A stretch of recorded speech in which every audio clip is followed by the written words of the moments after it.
This of conference will now be recorded. idea of this meeting is, we're all kind of in the same place right now in terms of, we're home. We're trying to figure out ways to work with our kids. We have a variety of different coaches out here right now. We have all the way from, Unite Academy coaches all the way up to, our pro player pathways on today. And we're all dealing with the same unique situation, and we're all looking for answers to what we can do and different options of what we should be doing right now, not just for our kids, but for ourselves as well, because I'm sure some of us are getting a little bit fatigued on Zoom after Zoom after Zoom after Zoom, and getting a little bit lost in how we're doing things. So I want to give a little bit of context in how we can kind of navigate what we're trying to do. And just kind of keep of it just a nice little framework for us to work off tonight. So, to start, what we're going to do is just kind of look at different ways in the context of coaching right now. And we'll reflect, go back towards, what U.S. soccer is kind of pushing forward in their framework as a coach. And we'll look at, what we need to be doing within the 6 tasks of each coach of what we should be doing. Now, one of the tasks is coaching in games, is obviously that's something that's a non-starter for us right now. But we've got a lot of different other options out there that we can be doing and what we can be working on. The other task is coaching and training. I've seen some interesting solutions to this particular problem in the age of social distancing that we'll talk about. Managing the performance environment. And for those of you who haven't taken your grassroots courses or hit this in your upper level courses, we'll kind of explain what that means. And give you some ideas there. Of course, leading the team. How do we lead our team in this time? And for some of us, that might be our actual, team with players, but also in some contexts, some of you guys are club directors. Your team could be your coaches underneath you, and how do we help affect them during this time? Leading the individual players, individual coaches, so to speak. How do we deal with that? And then finally, leading yourself. What are some things you're doing during this unprecedented time to help you be a better and sharper coach? So when we do hit the field back, we haven't wasted, this, 6-8 weeks, whatever we've been doing, and we're ready to go at the gate as soon as we can get out there. So, the first thing that I want to look at is just kind of coaching and training. Now, he was going to be on tonight, but he wouldn't be able to make it because of a meeting. But I've heard a couple of different options from this, and please chime in if you've been doing these kind of things or some different ideas. But, obviously, we're doing a lot of work with Zoom, GoToMeeting, other platforms.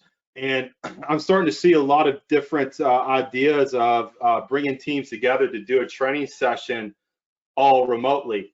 Dave McGyver at King's Hammers, I've seen he do a couple of different sessions through Zoom where he's got all the kids out in their yards doing different things. Whether it be mostly obviously technical work and things like that, but you're kind of bringing into more of a community event for them versus just giving them an assignment, going home and maybe doing it, maybe not doing it. So at least they have that enjoyment of working together. I'm not sure if anybody has done anything like this with their groups, and if you have, what's your experience been? What's your thoughts been? Things like that. Anybody?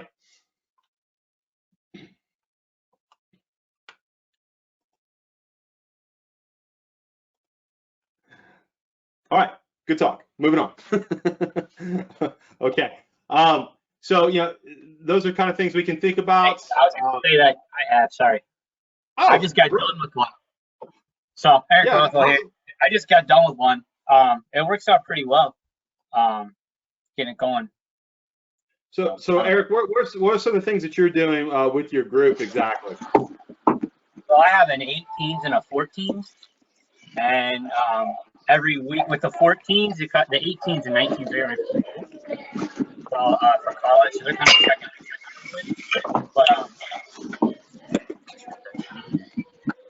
But here, hold on. Yeah. Here, try to unmute yourself now, Eric.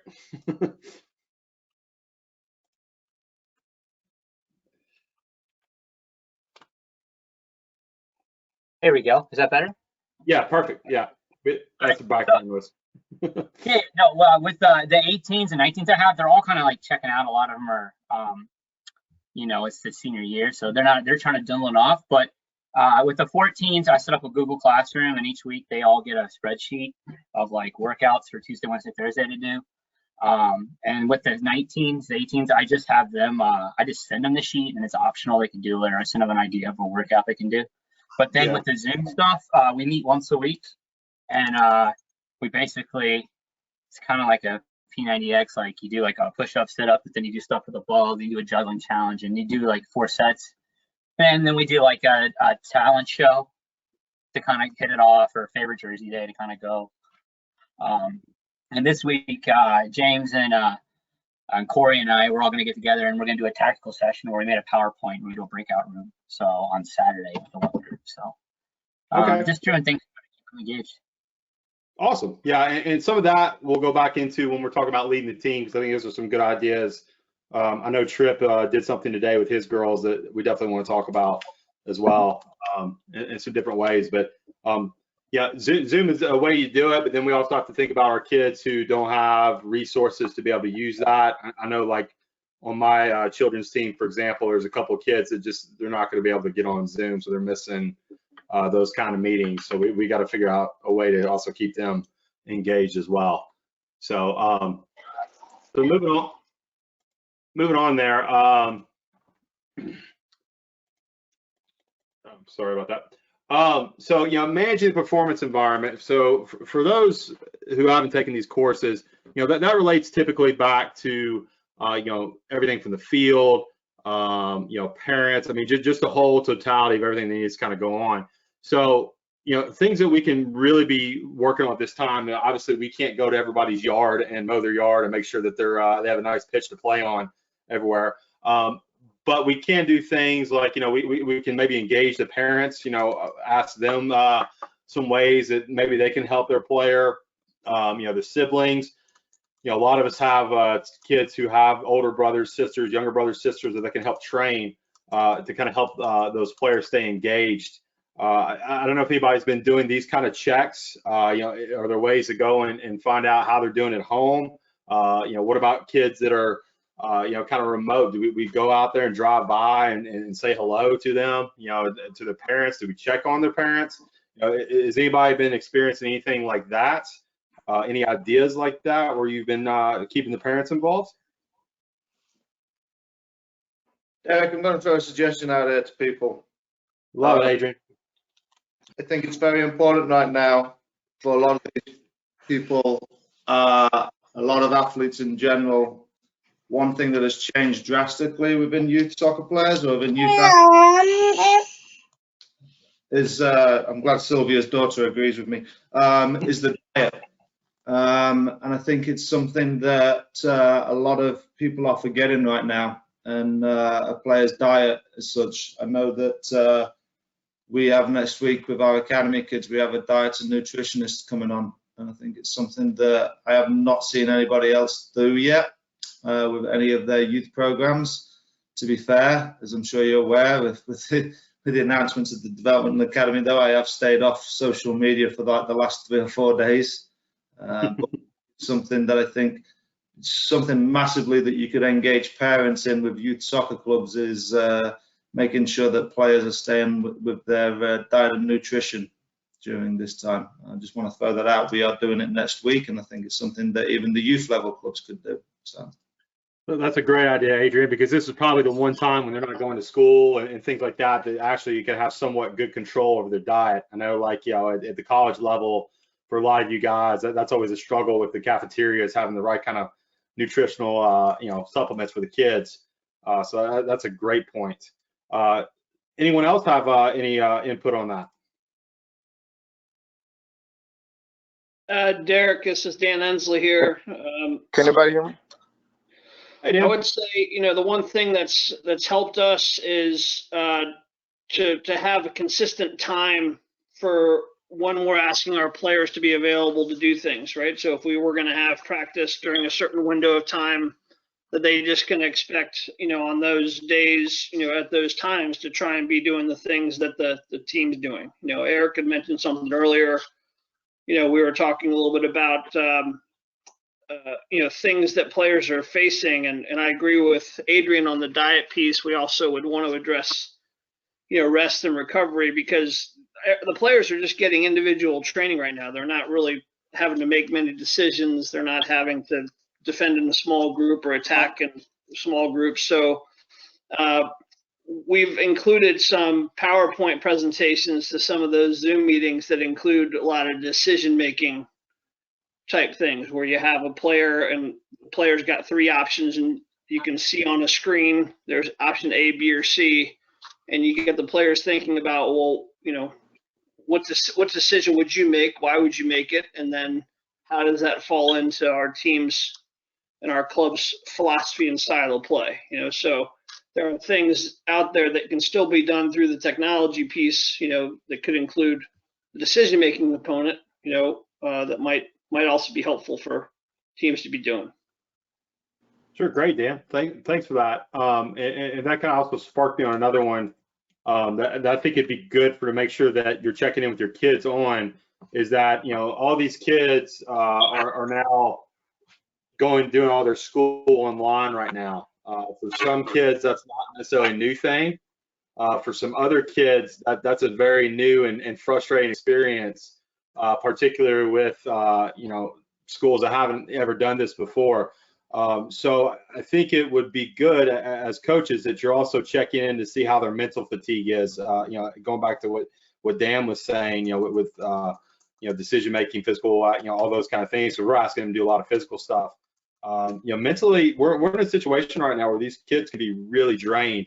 They're frustrated. They don't know what's going on. So I think it's important to make sure that we're seeing where our kids are right now if we can. Anyone else before we move on? This is Tom. Yeah, I think go ahead. more than ever, I don't coach a team, but I do supplemental training. This is Fabrice, by the way. But I think it's important to emphasize the importance of being a young pro, especially now more than ever. And my philosophy is I always teach my kids to you don't have to be paid to be a professional. What does that mean?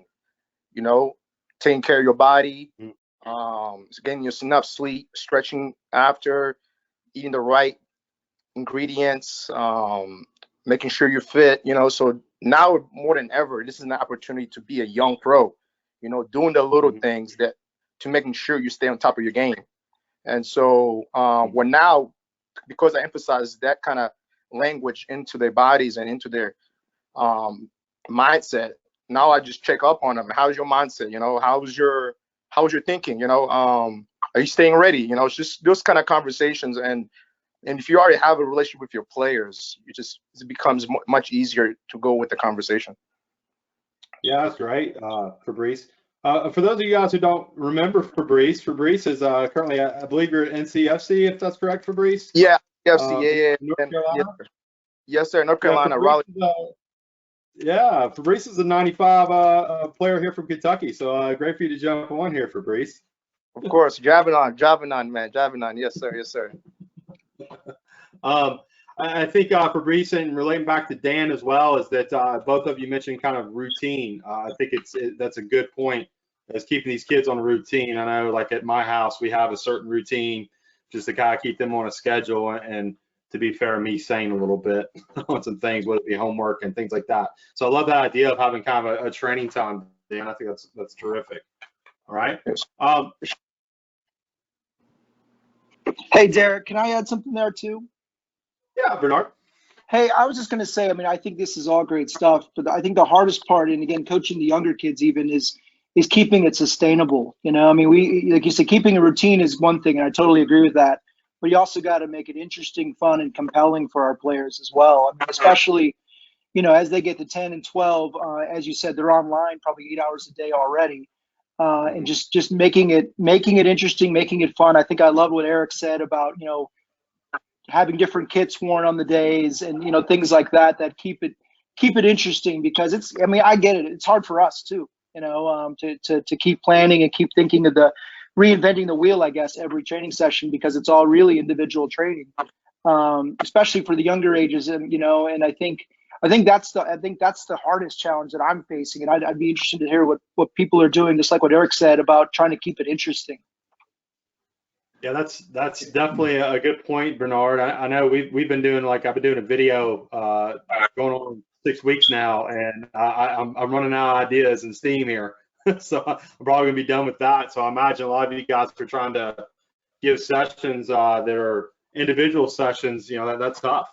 So any thoughts there, guys? I agree, keeping it interesting. But before anything, when you start playing this game, you fall in love with the ball beforehand. You know, before anything begins. And so, if these kids are not spending enough time with the ball and they don't develop a love for the ball, especially around this time, forget it, man. Soccer's not for them. You know, so that's why I'm making sure and just watching what the kids are doing, and if they're not spending enough time with the ball and just going through the motion, and soccer's not for them. And so I just think that it's just, yes, keep it interesting, but the easiest thing you can do is go outside and juggle, man. Just having that relationship with the ball and just get away from the chaos of what's going on around, and just juggle and juggle and juggle, you know. And so the more time you spend with the ball, it means it's just you can't get enough of that. Yeah, and I'm going to circle back to that, Fabrice, because I think there's some things here shortly that, you know, I want to kind of hit on for everyone, and that's going to go into the individual players. But Right. you know, kind of transitioning into leading the team here, want to get some ideas on your thoughts, and I'm going to let somebody talk about this here in a second. But obviously, you know, there's things we're all doing distance learning right now. You know, some ideas that I've thrown out to some of the college guys and some of the older kids is, you know, maybe you put them on the online soccer coaching education, you know, just to do that, you know, the grassroots courses, or, you know, something from United Soccer Coaches, just to, you know, learn a little bit more about the game, you know, if they're old enough. You know, online meetings, I'm sure you guys are doing that. It's been very good for my kids. I'd like to hear some response for those who've been having them, not necessarily for the information that's been delved out in the meetings, which has been fine, but the ability to see their peers and teammates has been a really important thing. They've been able to, you know, see everybody. What's your guys' experience with that? Has anybody been doing that, and has had any kind of success with that?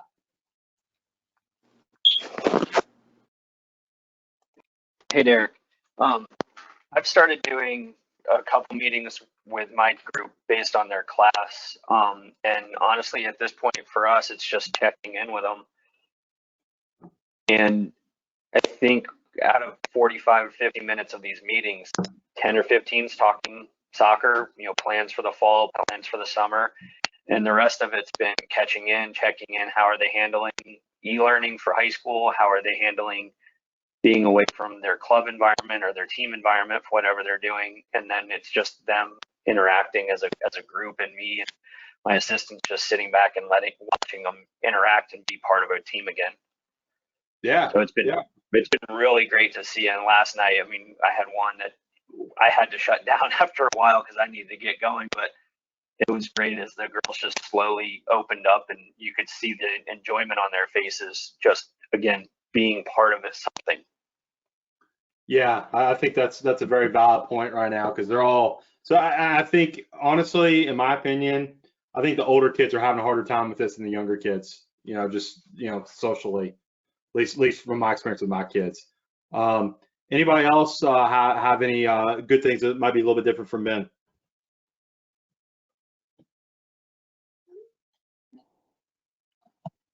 Just to kind of, as I said before, it's running a workout for them kind of worked out pretty well.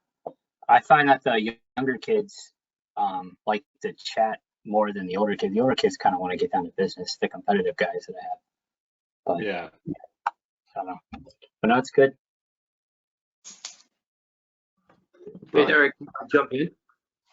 Hey, how we doing? Tyrone Marshall. For those who don't know Tyrone is we like to say he's an adopted Kentucky boy. You know, he's currently the assistant coach at Real Salt Lake, and former Bluegrass Soccer Club coach, for all those who don't know about that. So, Tyrone, how are you guys dealing with this? I know it's a different level, but what's been your experience? Hey, Coach Tyrone, head coach, man. What's up, Fabrice? What's up, big man? Hey guys, Long time, man. hello Hope you're doing everyone. well, man. I see some familiar faces. Kim, how are you?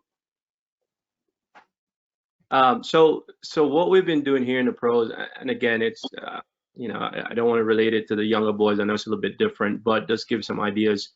Um, Along the line, we're doing some of the same things where we have our meetings and we'll get on there and we'll do sessions in terms of workout sessions. And what we're trying to do now, seeing that we've been leading the sessions a lot, we're trying to put it now on the players, where we're separate the guys in group, and we'll find a leader for each group and say, hey, look, we want you to run the workouts. And so now we put it in their hands as opposed to it being in our all the time. And now we're putting a little bit of ownership on them as well to start leading the group. And now we're starting to take ourselves away from the environment and let the players now start to be a little bit more leaders and leading the session. As well as we've gone into tactical, where we've principles, those videos in each of the different stages. We've led it as a coaching staff. And now we're going to start where we have the players now take ownership, and they're the ones that are going to start to lead the session and kind of dictate what they've learned and what they're seeing for the phases of our principles. In order for people to start, they'll have a better grasp, a better understanding of what's going on. So I just thought I'd throw that out just to, chime in a bit. That's great. Hey, Derek. Yes. This is Ty. I was going to say it last time, but kind of to go with what Fabrice and Tyrone just said.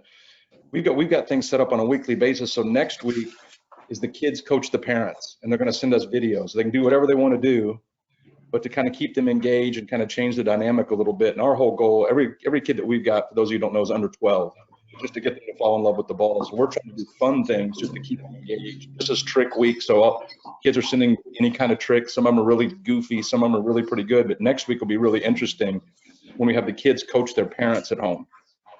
See what happens. That's a great idea. Please tell me you're going to put a compilation video together of that happening. But Derek, I've got a bunch of videos now that I might be sending you to put it together if Armistead can't figure it out. Ty, I'm just impressed you were able to figure out how to get on this thing. All right, moving on to some other things. So one of the things I think that helps keep the team motivated is just doing, different competitions for the teams. How are you guys? Well, first I'm going to ask Trip Rogers, if you don't mind, kind of telling everybody what you just did with your team and how to keep it fun, because. Trip, for those who don't know, Trip is the head coach at Findlay University in Ohio. Congratulations, you just got that job a few weeks ago. And they have certain rules right now where they can't really do much with soccer, if I'm correct about that, right now during the time. Yeah, so our conference decided that there was going to be no care activity whatsoever. So talking about the game wasn't necessarily an option. And so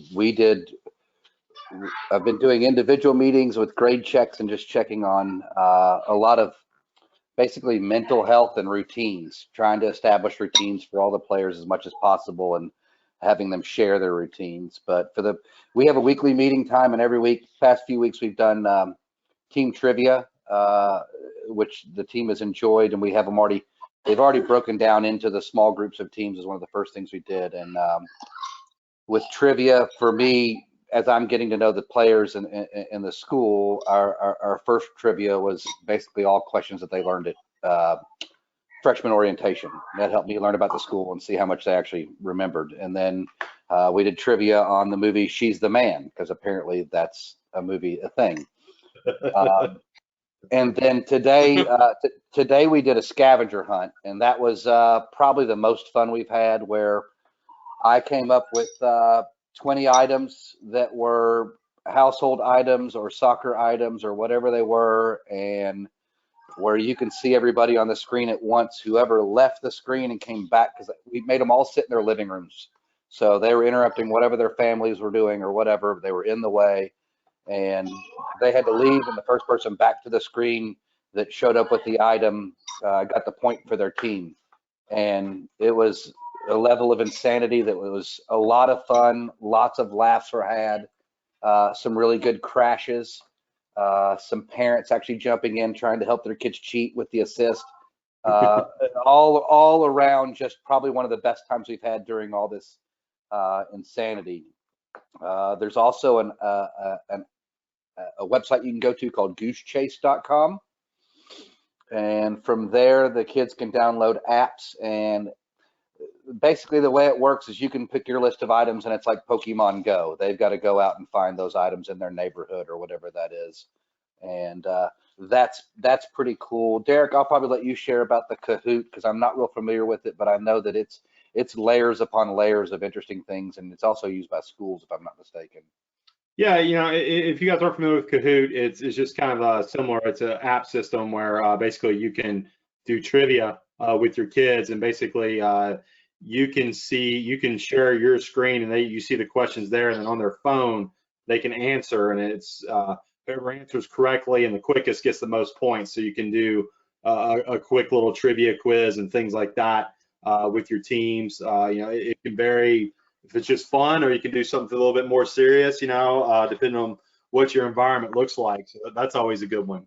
Trying to go into a couple other people. I know we have several on here that use the Techni app. How's that been going, and how have you guys been using that as a competition with your kids?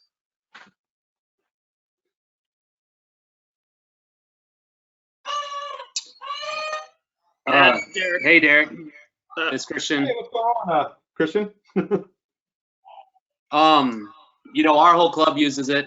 It's given to them as a player. It's been fantastic because it sets up the workouts for them, the sessions for them, and as a coach, you can see how much time they're spending in it. So you know it's being utilized for us, and then there's rewards and incentives for every marker you hit, whether it be like socks, t-shirts, whatever. A lot of the younger players love it. A little tougher with the with the older players to get on it, but it's a very good resource, especially in these times. Yeah. So you guys are using it. I think Dan, are you guys using it as well? Yeah, we are. I mean, all of King's Hammer is using Techni pretty regularly. When you use it for long periods of time, like you get into week 6 or 7 or whatever week we're in now, it starts to become you're trying to find ways to make sure you're continuing to get the usage, and why would kids be as interested in doing a few of those things. And what we've actually done, and Brandon's on the call as well here, but Brandon created like March Madness brackets between our teams. So Nice. instead of an individual being responsible for their own training, theirs goes into the team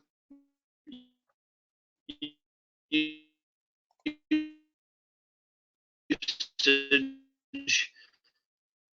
And so like this week we got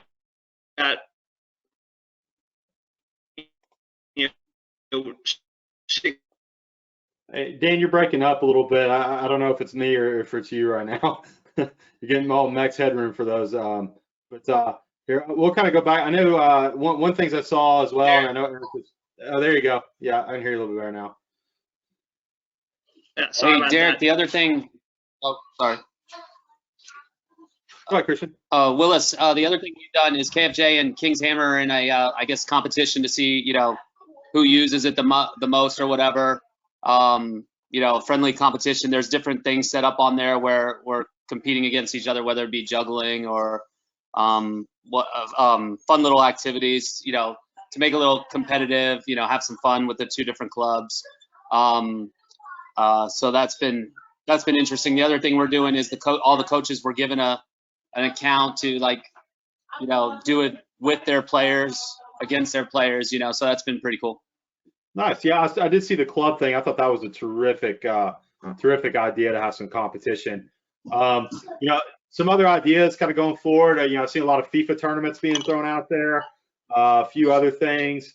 up to that. I'm not sure if I've seen a club versus club FIFA tournament yet, so I'm sure that might be happening. We've talked about doing a statewide one at one point. That's beyond my technology capabilities. So just kind of moving on to individual players here. Just kind of, again, making sure we're getting contact with the kids, checking in with the kids, things like that. One thing that would be a great time to do this that we don't typically have a lot of time is IDPs and individual, development plans for each kid. Kind of giving them, things that they're strong at, get this kind of player profiles, things like that.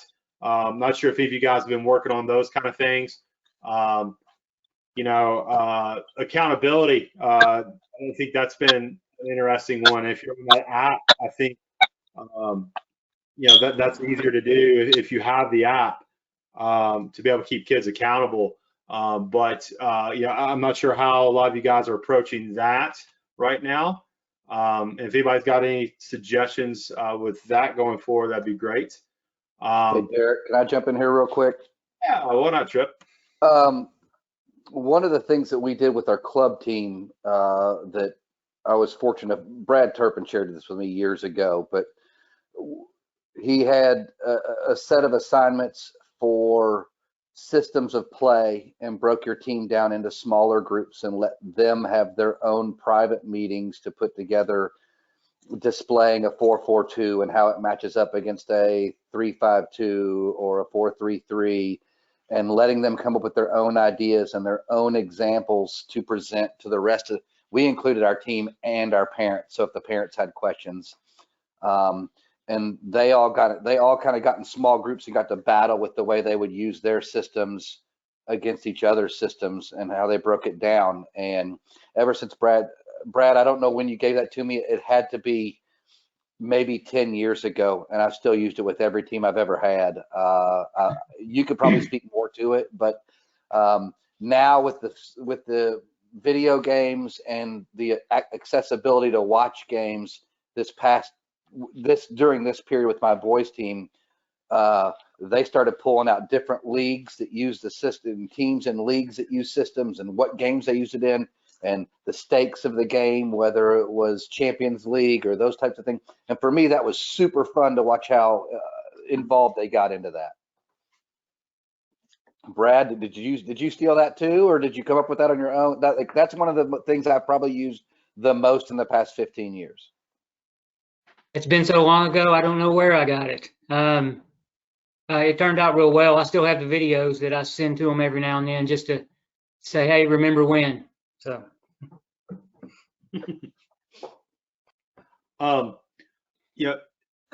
Things that we need to, I want to kind of circle back to, something Fabrice was saying earlier about, the ball and things like that.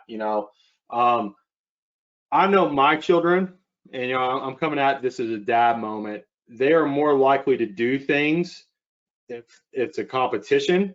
For those of you who don't know, I have twin sons and they are super competitive. But if I told them to go out and juggle, probably not going to do it. But if I'm like, hey, whoever wins gets something, or whoever wins does this, and then all of a sudden they're at it. So yeah, how are you keeping your kids engaged and competitive individually? And do you know your kids well enough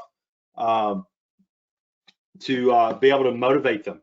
Things like that is things to consider. I know he might have jumped off the call now, but Jordan Parker has been giving out some homework to his kids, kind of in the same vein that Tripp was talking about and Brad was talking about, where, hey, watch this player. They'll give them a YouTube clip and things like that. Things that we've talked about, maybe we look at not just giving them, a player to watch, but maybe they can actually look at that player and then say, okay, what are the qualities of this player and how are they similar to you? Do you have these kind of qualities? What qualities do you have that he doesn't? Or as well, because if you tell a kid to watch, Paul Pogba play, they're going to tell, well, he can pass it really well, he shoots it really well, and it's going to be very vague. So just something to think about. Has anybody been given those kind of homework assignments to their kids, and how has that gone with your players?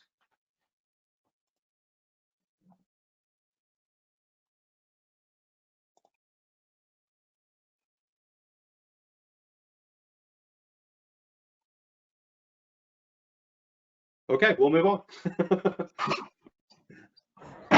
Sorry, Derek, was that, did you say assignments?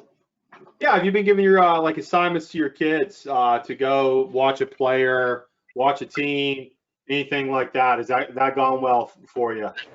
Yeah, I'm using it under tactical, so I have categories for mine, and the biggest thing for me was just making sure I gave the girls options when doing all the virtual trainings, because I know a lot of the girls are in different situations, and some, don't have a computer, or some just have their parent's cell phone. But one of the things that I think I sent you an email about it too was YouTube. I know it's a little dangerous for the younger kids to go on just because of everything that's on the internet right now. I'm sorry about that.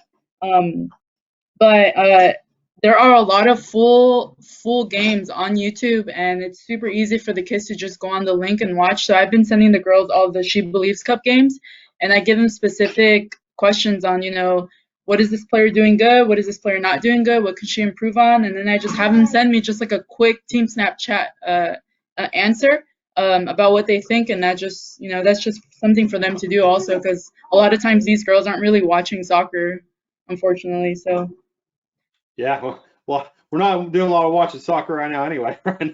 yeah, But yeah, that's true. for those who haven't been on there, there's a website, and I would be willing to bet Brandon Ponchak knows exactly what it's called, but I think it's footballia.net, where you can go watch classic matches in full. So you can see old Champions League matches, all those kind of things. That's correct.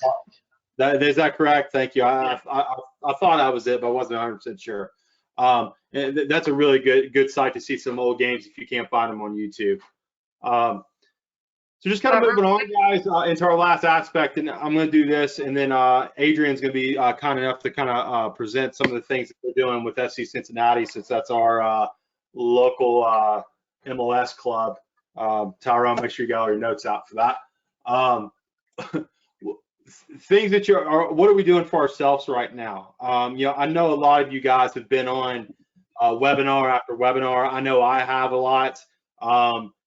Thank you for jumping on this, because I think this is nice to hear other coaches in our state, doing things. Things that we have, I've gone through a different couple of online courses. If you're a United Soccer Coach member, I think almost their entire e-learning stuff is free right now. So if you go in and you log into your account, you can actually go and purchase their online courses, and when you get to the checkout, it's free. So there's some things on there that you can get. I went and did a FA level 1 scouting course on the English FA's website just for the heck of it. I believe the LMA, League Managers Association out of England's got some free content. If you haven't done your grassroots coaching licenses, you can do those and sign those up and get those done pretty quickly. There's lots of different webinars out there going on. We've got, I'm just losing it right now. Soccer, was it Kicks Across America, or America Scores is been doing a 2-week-long webinar. Bob Bradley was on there Friday night. There's been lots of different high-end coaches, and it keeps rolling out. Basically starts at about noon Eastern time, rolls through to about 7 or 8 o'clock every day. It's absolutely 100% free. So if you sign up for it, you can schedule your courses. If you guys want the link to that, just send me an email. I can send it on to you. But once you register for that, you can actually go back, and if you're registered for any of the courses, you can go watch one of the speakers for free afterwards. So there's a lot of stuff that I haven't seen yet that you can go for free. U.S. Soccer is offering some things. United Soccer Coaches, for those who know Gary Kerning, who came to our Kentucky Soccer Learning University a few years ago, he's offering a lot of free content. Trip, I believe it's Fergus Conley, is offering a lot of free stuff. Soccer Pulse, I mean, it's almost too much that's out there. You could occupy your day all day long jumping onto webinars. I know I had some webinar fatigue this past week, so I had to kind of dial back a little bit. But it's been good to see all the different education stuff. I know that there's coaching meetings going on all the time. I know our local club that my kids play at, Georgetown FC, they're having coaches meetings every Thursday night. to keep their coaches engaged. Kamisi, I think you're on. How has that been going for you guys and your coaches, and what's your feedback from doing that so far?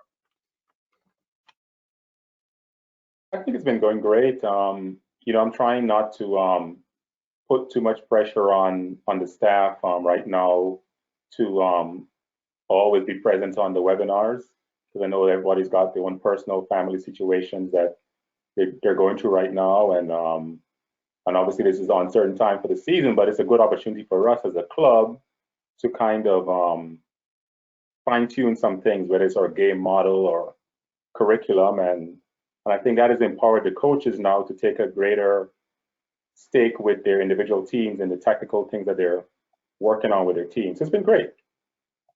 Awesome. Has anybody else been jumping on those kind of things with their clubs?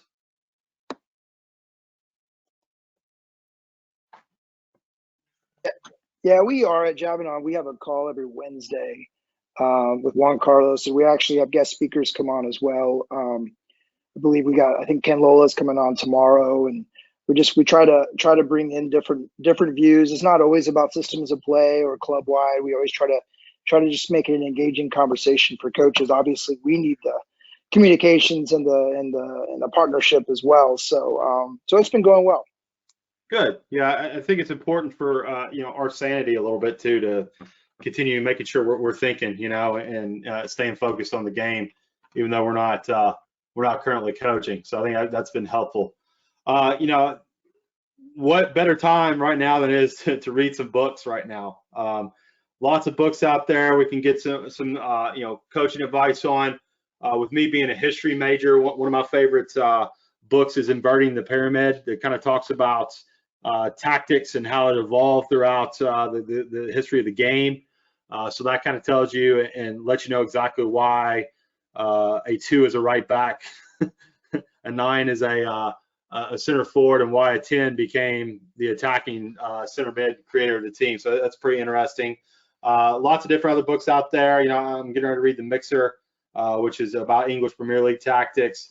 At some point I'd like to get my hands on the book about Bielsa, things like that. Other any book ideas that you guys have read lately that you feel like everyone needs to know? Like, what is the book that has to be read during this break? Derek, one of the things we saw at the convention this year was Brett Ledbetter presenting. Him and Becky Burley and a few of those people have the What Drives Winning series. Yeah, that was a terrific talk, wasn't it? Yeah. It's got a website, and it's got all sorts of stuff, and it's talk about facilitating developing relationships with your players. I've really enjoyed reading those books. I know Jay Hoffman and I both have made our teams during this downtime. We made our players individually write letters to Pressure as if it was a person, like they had to write a thank you letter to Pressure. Oh, and nice. We both got some absolutely phenomenal responses from the players, and how they thought it was stupid at first, and then after reflecting on it and getting into thinking about how it's applied to their life and where they are and what they're doing, you really get to see some neat stuff. And I appreciated it more than anything. Nice. I think someone else is going to pop in. Yeah, it's me, Derek. It's Dan here again. One thing I wanted to mention, you're talking about books and things of that nature. We were fortunate probably a couple months ago to partner up with Sky Eddy and her Soccer Parenting Association. She came and presented at the Soccer Learning University, and she's adding like clubs like crazy right now, because it's an opportunity for parents, players, coaches, and club leaders alike to be able to talk about similar topics. I highly recommend just at least people looking into it, because Sky has already done the work. She has all the webinars, and she's bringing experts in from sports psychology to sports nutrition to sports performance. And she does a lot of those things. And so for us, when we do our coaches meetings, we kind of flip the classroom, right? I tell my coaches, look, you're going to go and look at this webinar, you're going to watch the TED Talk by John O'Sullivan, about the Changing the Game project, and then you're going to present back to the group. Because oftentimes in these webinar dynamics, the leader ends up asking a lot of questions, but sometimes you don't always get the response. So this way there's guaranteed dialogue, and the coaches are actually teaching each other, which is a much better way to learn than just always hearing from the same person. And so, but when it comes to the book, I'll reference this book right here. This is Every Moment Matters, right? That's the book that just recently got produced by John O'Sullivan and the Changing the Game project. And we were fortunate in our club that our director of operations bought the book for every single director. And we all have had a copy of it, been reading through chapter by chapter and starting to figure out how it's going to affect how we lead and how we approach our coaching going forward. So I think it's very good, and it's also very timely, because we can talk all day here about what we used to do, but when we get to go into this new normal, we're going to have a new strategy about how we, handle and manage our teams and our players and our families, in this environment. So that's just a little plug that I think it's worth coaches looking into. Yeah, I think thanks for the segue, Dan, because that's where I was going with the next one. At no time like now will you have the ability to plan, and I think sitting back and reflecting on what you're doing as a club, as a coach, is really important here, because we're going to have a new reality when this gets done. Do we know what it is yet? We don't, but we could start looking at what that might look like. So I think Dan makes a good point, is when we get through this, how well prepared are we? Have we been wasting this time or not? So for you club directors, I think it's a great time to really sit back and think about the philosophy of your club and how the curriculum is set up and things like that. Coaches, what are you doing to plan out a season? What are you doing for, are you brushing up your lesson plans? Are you going back and looking at some training sessions and reflecting about how they did and what you might want to bring into the next season, if you know what you're doing as a coach at that point? So those are good items. I think one major aspect that we got to make sure for us is that we're in a good mental place. I don't know how many of you guys have been having social happy hours. That's been a key to my mental health. Adrian actually had a nice little phone call with the old ODP staff, about 5 or 6 guys on Sunday. I hadn't seen in a while, and that did me a lot of good, even though I couldn't stay on the call very long. Hopefully, this just seeing a lot of you guys who I'm used to seeing on the fields right now. It's good to see that kind of normalcy. But make sure you're taking care of yourselves, guys, because if you're not taking care of yourself, it's gonna be hard to get back in it. And then I know Tripp, if you didn't get on the call early enough, Tripp said the quarantine 15, and he's going to double down on that. But but hopefully we're all doing some kind of physical health, trying to make sure you're keeping moving. A lot of you guys are used to being on the field for 3 or 4 hours a night. Now you're not, and hopefully we're not just staying on the couch, but trying to keep yourself good. I think if you can keep your physical health in a good spot, obviously your mental health comes there as well. But before we finish this up, Adrian, are you ready to kind of show some things that you guys have been doing with FC Cincinnati? Yeah, happy to. But before I just think you've got some wonderful ideas here. And I could basically go through every point there that Derek's just gone through. And I think it's for me, it's important that you basically try and think outside the box. You've got to use this time now to think outside the box. It's something that we're having to do even at the academy. It's something that you guys are doing, So, I think I could speak in different levels here as well, Derek. I can speak as to directors, and I could speak to individual coaches on things that you should do, because I think everything can be done. What you're doing with the players, directors of coaching or technical directors of clubs can also use with their staff members as well. I think it's something where people have to think about, hey, we're holding our players to the standards, and it's something where we should be holding our coaches to the same type of standards as well. So Just to bring you up to speed with the FC Cincinnati Academy, we are still meeting 5 days a week, all right, with our players. So we meet every night still. And I think Dan hit it right. It's making sure that they have a routine. We had a phone call with our staff, I think yesterday. I don't even know what day it is. So talking about my own mental health, it's obviously not very good.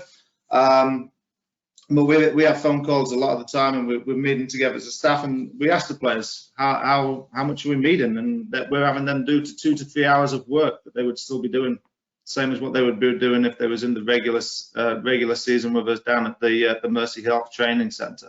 So we haven't changed a lot of that. Some of the things I can't show you on here, I will tell you a little bit of an idea that we have done about kind of leading the team and leading the player. And for us, the way that we have done it, we have not as coaches ever assigned any work. All right, we have not ever assigned any skills work, any technical work. Each day a player gets assigned it. All right, they're assigned that work, and they're all on a WhatsApp group. Every player then has to do that technical work. At the end of that, there's a technical challenge. Whatever challenge you want to do. Today's challenge was get a lime and juggle the lime, as 20 times. Okay, first player to do it in the 2 teams, post the video. That's a point for that player. All right, so it's just different technical challenges that we have put on for individuals. Can't show you that because I don't have the video of that. Okay, so those are the type of things that we are doing that easily you could do with your own teams. So not us as the coaches, the automative learner becomes the player, and they are now educating and teaching each other. You've all mentioned about them challenging each other. We found that very helpful as well. So just other little things, I think Trip hit it really there as well. It's a good idea for you to do trivia. It's something that you could do. Trivia, I've seen lots of clubs do this as well, is just trivia amongst your coaches. If you're a technical director, that's also something that you can do. Have the players set you the quizzes too. That's something that we have done. We have done that as a club. There's lots of quizzes out there that you can set each day, and then you as the quiz master could just change it up there. We have one as a whole entire club that's done from the 80 staff members that are done within the club. So it's just something that you can quite easily do as well. I believe somebody mentioned guest speakers. I think that's great. That's where I challenge you guys to try and think outside the box a little bit. Massive things that I would encourage you about when you're talking about guest speakers is, yes, we're all talking about soccer and we're talking about webinars and everything. I think it's very important that you consider bringing in people that can talk about leadership. All right? And you are leaders. And I think it's something that we have an 8-week leadership plan right now. We have had different athletes on, even basketball players have come on. So just people that have played in different levels and at different sports is something that I think would be helpful for you guys as well. It doesn't always have to be soccer. Thinking just a little bit different, especially on the leadership side for your coaches. We have military people coming on too as guest speakers, because right now there's nobody that's we're in our own battle, we're in our own war, and lots of military people have been in those environments. So you may have military people with experience within your parents that could come on and be a guest speaker. So people with that type of experience would be very helpful, different leadership. So use your own clubs. I'd recommend using your own clubs and using your own tools and using your parents. Go through that and to look to see within your own parents who would be a very good guest speaker for your players or for your whole entire club. I highly recommend that you look into that type of thing. So thank you. I think the mental health thing's huge, Derek. I think, talk about what you're doing for self-learning. Touching base with each other is massive. I mean, it was good to talk to Mike Dickey earlier this week or last week, when it was great to touch base. Even where I'm looking at people on here now, I know I've reached out to Dustin through social media, and I think it's important that we stay together as coaches during this time, and we touch base with each other just to check in. And I know Mike's brilliant at doing that. He does it even before COVID-19 came out. I think that's the human interaction is massive. And this is all we have right now. So I've had a lot of young coaches, a lot of coaches reach out to me just to ask, what am I doing? And I think it's important for you guys as well that you spend 15, 20 minutes a day. I'd recommend, I'm happy just to jump on a Zoom call with anybody anytime in the time slots that we have, just to talk about the game and just to talk about anything. And I think that's big, that you should do that for your own mental health. Check in with 3 or 4 people every day. We've done that with our kids. We've had our kids just tell our kids, hey, call somebody different today that you didn't call last week. You know, so having the kids check in with each other is big too. I think that's important for them, and I think that you're right. Physical health is important, Derek. We're asking these kids. I can't share our fitness protocol with you, but we're asking our kids to run. As you all know, Owen is in the academy as well, so I've been able to do running with him. So I know Tripp said he's trying to lose weight. I've actually knocked 5 minutes off my 5 mile time right now because of getting back out there running with him. And I think, you know, just set yourself some goals. And if it's not running, get out and walk, do something. You know, I think it's important that you get out. And we're asking kids to stay fit. And I'll use Mike as an example here because Mike's been a great role model to me as an educator in the past. Part of it is looking like a coach. So if we're asking kids to do things, then we should be able to hold ourselves to those standards as well. So get out there. Now's the perfect time. We're not out there every day. So I think it's good. And trust me as well, get a break from it. I mean, it's massive now that, you know, we're doing it. And I think those that are really invested in it, I know we are literally probably doing more as an academy now than what we would be doing as a team. It is setting boundaries of your work and making sure that you do that too. So if you are full-time at a club, I would highly, or in a college, set your boundaries because you're stuck at home. I'm stuck at home here now with the laptop. If all of a sudden our academy director or our first team coach calls and says, hey, I need something by 9 o'clock tomorrow morning, which happened to me yesterday, I have my laptop here now, so I have to do it. Do you know what I mean? So it's important for your own mental health as far as that's concerned. So my next recommendation is let's do a Zoom social, which you know I'm very all about, Derek, or one of these social stuff. Yeah, my next thing is Zoom social for sure. Adrian, thank you for your input and what you guys are doing with FC Cincinnati. I think that's very enlightening for a lot of our coaches out there to see what's going on in other environments. Yeah, and Derek, I can't share the PowerPoints because obviously, but if anybody wants to get on individually with me anytime, they can do.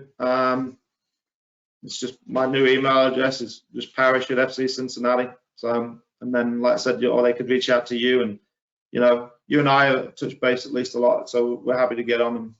So, okay. Yeah, 100%. You know, to echo what Adrian's saying, you know, what you see there is my contact info, email, you know, website, obviously, and the Digital Learning Center's website. But if anybody wants me to jump on a Zoom call, webcam meeting, whatever, you know, please, you know, I'd love to.